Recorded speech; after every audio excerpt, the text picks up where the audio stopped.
ان کو اور بشرا be be کو بہت زیادہ تنگ حالات میں رکھا ہوا ہے، اس کے باوجود وہ وہیں کے وہیں کھڑے ہیں۔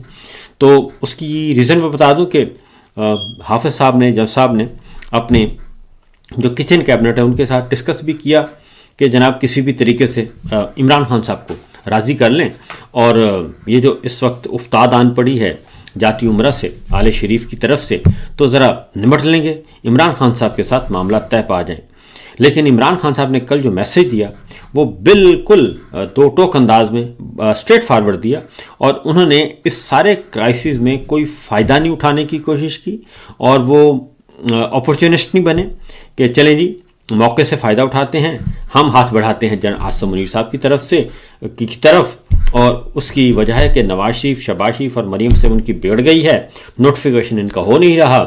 تو لہٰذا میں ان کی طرف چلتا ہوں، جیسے نواز شریف اینڈ کمپنی یہ کرتے تھے، اور پیپلز پارٹی اور مسلم لیگ نون یہ آپس میں کرتے رہتے تھے کہ ایک نے ہاتھ چھوڑا تو دوسرے نے پکڑ لیا، دوسرے نے چھوڑا تو پہلے نے پکڑ لیا۔ لیکن عمران خان صاحب نے کل ایسا کوئی کام نہیں کیا، اور انہوں نے بتا دیا کہ جناب آپ کل بھی میرے لیے اتنے ہی غیر اہم اور برے تھے جتنے آج ہیں، لہذا میرے موقف میں کوئی تبدیلی نہیں ہوئی، میرا اصول وہی ہے کہ آپ ناجائز ہیں اور آپ ظالم ہیں، آپ فاشسٹ ہیں، اور آپ نے پاکستان کا ستیہ ناش کر دیا ہے۔ یہ اس بارے میں انہوں نے بہت ہی دو ٹوک انداز میں کہی۔ اب کل کے بعد عمران خان صاحب کے اس سٹیٹمنٹ کے بعد جنرل عاصم منیر صاحب کی پوزیشن بڑی خراب ہو گئی ہے، اور وہ اس لیے خراب ہو گئی ہے کہ اب ان کو جانا پڑے گا، گورنمنٹ کے سامنے جھکنا پڑے گا۔ اس کی ریزن ہے کہ اب جو خبریں آ رہی ہیں اور خبریں دلوائی جا رہی ہیں بلکہ رائے بینڈ کی طرف سے، جاتی عمرہ کی طرف سے اپنے لائک مائنڈڈ کو، اب وہ کہہ رہے ہیں کہ جناب کیونکہ ابھی تک نوٹیفیکیشن کوئی نہیں ہوا، سمری موو نہیں ہوئی، 2 تاریخ بھی گزر گئی، اور کتنے دن گزر گئے ہیں جی؟ 29، 30، 1، 2، 4 دن پورے گزر گئے، آج 5واں دن ہے۔ اور جنرل صاحب جو ہیں وہ اپیئر ہوئے تھے، وزیر خارجہ، مصر کے وزیر خارجہ سے ان کی ملاقات ہوئی تھی، سادہ کپڑوں میں، سول کپڑوں میں موجود تھے، اور اس کے بعد جب یہ خبر آنا شروع ہوئی کہ جناب یہ یونیفارم کیوں نہیں پہنا، کیونکہ اگر آپ فیلڈ مارشل ہیں اور تاحیات ہیں تو پھر آپ نے یونیفارم پہن کے ان سے ملاقات کیوں نہیں کی؟ تو کل ایک ملاقات ان کی ہوئی، کل کی ملاقات میں پھر انہوں نے وردی پہنی ہوئی تھی۔ اب وردی پہننے سے اگر میں وردی پہن لوں تو ظاہر ہے اس کی کوئی ہے نہیں، وقت نہیں ہے، کیونکہ میں پہن نہیں سکتا آئین اور قانون کے مطابق۔ اسی طریقے سے جنرل صاحب وردی پہنیں یا وردی اتاریں وہ متنازع ترین ہو چکے ہیں، متنازع ترین اور کمزور ترین، اور یہ بات اس لیے ہم کہہ رہے ہیں کہ جن لوگوں کو انہوں نے فارم 47 دیا تھا جعلی، اب وہ خود اور ان کے ماؤتھ پیس اور ان کے ترجمان جو ہیں، سرکاری و غیر سرکاری، غیر رسمی ترجمان، وہ سب کے سب میدان میں آ چکے ہیں۔ کل میں گفتگو سن رہا تھا تقریباً ابصار عالم صاحب کی، تو ابصار عالم صاحب ان کے ساتھ بالکل فٹ ہیں، تو انہوں نے جو گفتگو فرمائی اس کے بعد پھر عطا تارڑ صاحب آ گئے۔ عطا تارڑ صاحب نے اس گفتگو پہ بہت زیادہ ناراضگی کا اظہار کیا، حالانکہ یہ ناراضگی بنتی نہیں ہے، کیونکہ میں ذاتی طور پر جانتا ہوں کہ ابصار عالم جو ہیں وہ بغیر کسی ایمی ہوا میں بات نہیں کر رہے تھے، تو ظاہر ہے وہ بہت ہی زیادہ نواز شریف اینڈ کمپنی کے ساتھ بہت جڑے ہوئے ہیں، اس لیے وہ جو گفتگو کر رہے تھے وہ اسی طریقے سے ہی کر رہے تھے، اور انہوں نے کہا کہ جناب یہ جو معاملہ ہے، انہوں نے بھی کہا، اس کے بعد عطا تارڑ صاحب میدان میں آ گئے، عطا تارڑ صاحب نے پھر ناراضگی کا اظہار کیا۔ تو یہ میں آپ کے بعد بتا دیتا ہوں کہ عطا تارڑ صاحب نے جی کل ابصار عالم کو جواب دیا، اور انہوں نے کہا جی ابصار عالم صاحب بالکل بے بنیاد اور من گھڑت خبر دے رہے ہیں، وزیر اعظم سے کسی بھی چیز کو منسوخ کرنے سے پہلے اس کی تصدیق کرنے کی زحمت کر لیتے، اتنے سینئر صحافی کو اس طرح کی افواہیں پھیلانا زیب نہیں دیتا۔ تو ابصار عالم صاحب ہوں یا باقی دوست ہوں، وہ بہت کچھ خبریں دے رہے ہیں اور جاتی عمرہ کی طرف سے دے رہے ہیں، لیکن کوئی بھی کسی قسم کا کوئی کیس نہیں ہوا، ہونا بھی نہیں چاہیے، کیونکہ ہم بھگت چکے ہیں اور کوئی مسئلہ نہیں ہے۔ باقی ہمارے ابھی بھی 3 دوست ہمارے اندر ہیں، جیل میں ہیں، سہراب برکت جیل میں ہیں، رائے انور ہیں، وہ رائے غلام علی جیل میں ہیں، اور آغا سرور جیل میں ہیں، 3 نوجوان جیل میں ہیں، کوئی ایشو نہیں ہے، باقی بھی ہم بہت سارے لوگ جیل جا چکے ہیں ہمارے دوست، تو واپس بھی آ جاتے ہیں، لیکن ہم نہیں چاہتے کہ اب کوئی اور جیل میں جائے، وہ خواہ مسلم لیگ نواز کا ہو یا پیپلز پارٹی کا ہو یا MQM کا ہو، کوئی بھی کسی کا بھی طرفدار ہے تو ہم یہ نہیں چاہیں گے۔ لیکن بہرحال یہ گفت ہوئی ہے جی ابصار عالم صاحب کو، انہوں نے یہ جواب دیا کہ اس طرح کی افواہیں پھیلانا زیب نہیں دیتا۔ تو ابصار عالم صاحب کہتے ہیں کہ کاش آپ نے وی لاگ سنا ہوتا تو پتہ چلتا کہ وزیر اعظم کا نہیں، وزیر اعظم کے اختیارات کا ذکر ہے۔ میری ساکھ پر انگلی اٹھا کر اس طرح ٹویٹ کرنا آپ کو زیب نہیں دیتا، آپ کو بھی یہ ٹویٹ کرنے سے پہلے مجھ سے بات کر لینی چاہیے تھی۔ تو یہ اب حیرت ہے کہ یہ آپس میں ٹکرا رہے ہیں، اور اس کی 2 وجوہات ہیں، میری اسیسمنٹ ہے۔ ایک یہ کرتے ایسے ہیں کہ خبر دے بھی دی، خبر چل بھی گئی اور تردید بھی کر دی، تاکہ میسج بھی کنوے ہو گیا لاؤڈ اینڈ کلیئر، اور جناب چلا گیا جناب عاصم منیر صاحب تک کہ دیکھیں ہم یہ نہیں اختیار دیں گے آپ کو کہ جناب آپ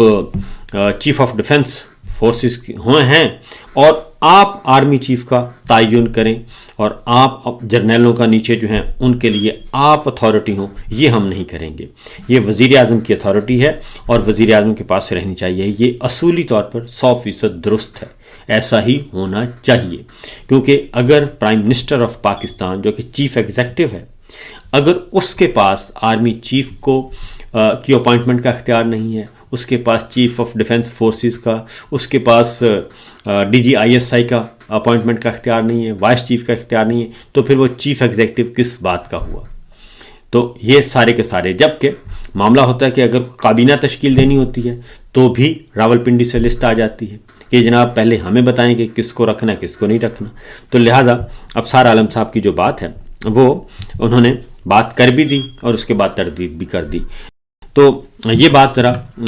سمجھنے کی اور سمجھانے کی ہے۔ تو اس وقت سچویشن یہ ہے کہ جنرل عاصم منیر صاحب زبردستی اس وقت براجمان ہیں فرینکلی، کیونکہ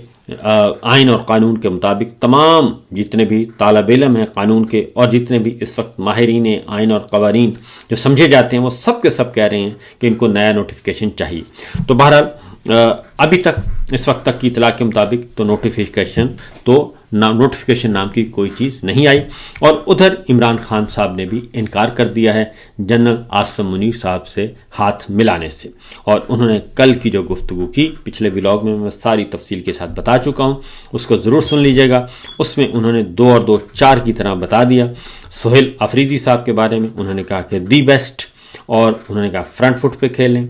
سلمان اکمل راجہ صاحب اور حامد خان کو انہوں نے کہا کہ آپ ڈرائیونگ سیٹ پہ آئیں، اور وکلا کے جو الیکشن ہو رہے ہیں اس میں آپ نے نام فائنل کرنے ہیں، بار کونسل کے الیکشن میں وکلا کے،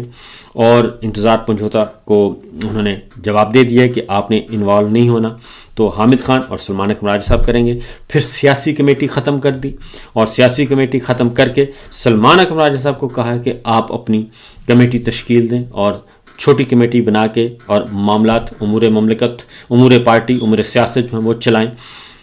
اسی طریقے سے انہوں نے نورین نیازی صاحبہ کے ساتھ جو بدتمیزی کی گئی، تشدد کیا گیا، اس کا ذمہ دار عاصم منیر صاحب کو قرار دیا۔ پاکستان میں جو فسطائیت آئین شکنی چل رہی ہے، عاصم منیر صاحب کو ذمہ دار کیا، ان کو ذہنی مریض کہہ دیا اور قرار دے دیا، اور اسی طریقے سے ظالم ترین شخص قرار دے دیا۔ یہ سارے، اور پھر محمود خان اچکزئی کے ساتھ انہوں نے کہا پارٹی ان کو سپورٹ کرے، اور راجہ ناصر عباس صاحب کو سپورٹ کیا جائے، ان کی جلد از جلد تقرری کروائی جائے، لیڈر آف اپوزیشن سینٹ اور لیڈر آف اپوزیشن قومی اسمبلی کی۔ شاہد خٹک صاحب کو انہوں نے پارلیمانی لیڈر بنا دیا۔ یہ ساری کام کل انہوں نے کیے، اور بالکل ایسے لگتا تھا جیسے وہ بالکل سوچ کر بیٹھے ہیں کہ یہ پوائنٹس ہیں جو میں نے ان کو بتانے ہیں۔ تو کل جو ملاقات ہوئی ہے ڈاکٹر عظما کو جو بھیجا گیا تھا اور سلمان صفدر صاحب کو جو بھیجا گیا، وہ احسان نہیں کیا گیا، بلکہ پریشر بہت ڈیولپ ہو رہا تھا، انٹرنل اور ایکسٹرنل دونوں پریشر آ رہے تھے۔ اور یہ بھی انہوں نے چیک کیا کہ ذرا دیکھتے ہیں کہ 1 مہینے کی قید تنہائی کے بعد عمران خان صاحب کا مزاج کیسا ہے، تو کل انہوں نے بتا دیا۔ اور دوسری جانب جو اصل خبر ہے وہ ہے نواز شریف صاحب کہہ رہے ہیں کہ عمران خان صاحب کے ساتھ معاملہ طے کیے جائیں اور اس 1 پوائنٹ ایجنڈے پہ کہ فوج کو سیاست میں نہیں ہونا چاہیے، جس طریقے سے جنرل عاصم منیر صاحب نے بطور آرمی چیف سیاستدانوں سے سپیس حاصل کی ہے، پارلیمان سے سپیس لے لی ہے، یہ سارا کچھ جو حکم چلایا جا رہا ہے یہ واپس لے لیا جائے۔ میں یہ ذاتی طور پر بتا رہا ہوں کہ 2022 میں بھی جب تحریک عدم اعتماد کے بعد بھی نواز شریف صاحب نے ایک رابطہ کیا تھا اور پھر اس کے بعد کچھ جرنلسٹوں کے ساتھ بھی رابطہ کیا تھا کہ جا کے سمجھائیں اور بات کروائیں، میں ان کے ساتھ ہوں، لیکن نواز شریف صاحب پہ، شہباز شریف اور مریم صاحبہ پہ اعتبار نہیں کیا جا سکتا، اور نہ ہی زرداری صاحب پہ کیا جا سکتا ہے، کیونکہ یہ آتے ہیں ایک تجویز لے کے اور اس کے بعد پھر اسی کی بنیاد پہ بارگین کرتے ہیں۔ تو لہٰذا اس وقت اگر دیکھا جائے تو نواز شریف صاحب مکمل طور پر خاموش ہیں، جاتی عمرہ میں ہیں، وہ نظر بند ہیں، تحویل میں ہیں، کچھ پتہ نہیں ہے، مریم صاحبہ کہاں ہیں کچھ پتہ نہیں ہے، اور شہباز شریف صاحب جو ہیں وہ بھی بالکل سائلنٹ ہیں اور خبریں ادھر ادھر سے چلوا دیتے ہیں۔ تو عمران خان صاحب کے جواب کے بعد اور ادھر نواز شریف صاحب بھی انہوں نے بھی چڑھائی کر دی، پھر یہ خبریں آنا شروع ہو گئیں، تو اب معاملہ بدستور خراب کا خراب ہے۔ میں پھر بھی کہوں گا اصولی طور پہ جو بات کی جانی چاہیے وہ یہی ہے کہ جو سینئر موسٹ 5 کور کمانڈرز ہیں اور ان میں سے جو سینئر موسٹ 4 ہیں ان کو بالکل ایک ایک کر کے سینیورٹی وائز ان کو ادھر دینا چاہیے، جی سرو کروانا چاہیے، اور جنرل عاصم منیر صاحب اور باقی جو ریٹائر ہو چکے ہیں اور جو ایکسٹینشن ہے اس ایکسٹینشن سے لعنت چھڑانی ہونی چاہیے، ان سب کو گھر بھیجنا چاہیے کہ جناب خدا حافظ، اور زبردستی نہیں کرنی چاہیے، اس وقت پوزیشن یہی ہے۔ دوسری جانب عمران خان صاحب نے جو سہیل آفریدی کو کہا ہے اس کے لیے انہوں نے تیاری شروع کر دی ہے، شاہد خٹک صاحب اینڈ کمپنی نے، اور اگلے منگل تک علیمہ خان صاحبہ نے اعلان کیا ہے کہ اگر